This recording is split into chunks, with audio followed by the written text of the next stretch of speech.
India ने बांग्लादेश को एक इंडिपेंडेंट कंट्री मान लिया।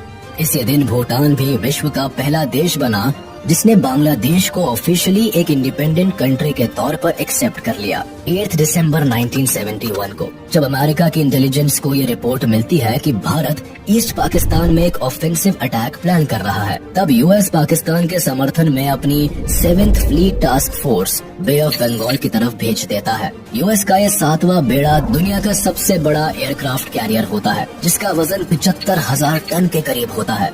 करीब 70 फाइटर एयरक्राफ्ट को कैरी करने वाला ये शिप न्यूक्लियर पावर्ड से लेस होता है।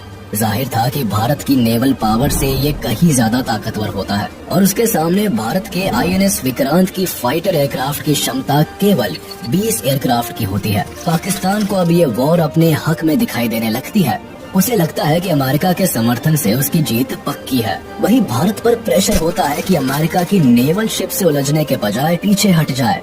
सिचुएशन यहाँ हाथ से निकलती दिखाई देती है, क्योंकि यूके भी पाकिस्तान के समर्थन में HMS ईगल को अरेबियन सी में उतारता है। इनकी साजिश भारत की नेवल शिप को एक पिंसर अटैक में फंसाने की होती है। भारत इस सिचुएशन से निकलने के लिए सोवियत को SOS भेजता है और इंडो सोवियत सिक्योरिटी ट्रीटी को एक्टिवेट करने के लिए कहता है, जिसके तहत किसी भी आउटसाइड अटैक होने पर सोवियत यूनियन भारत को प्रोटेक्ट करने के लिए बाध्य है। मैसेज मिलते ही ब्रिटिश अमेरिकन थ्रेट को काउंटर करने के लिए सोवियत जल्द ही कमांडर एडमिरल व्लादिमीर क्रुगलियाकोव के अंदर अपने 10th ऑपरेटिव बैटल ग्रुप को भारत की मदद के लिए भेजते हैं। सोवियत का ये पैसिफिक बेड़ा nuclear armed ships, atomic submarines और मिसाइल से लेस होता है और समंदर में ब्रिटिश और अमेरिकन बेड़े को काउंटर करने के लिए उन्हें अपने टारगेट रेंज में ले आते हैं।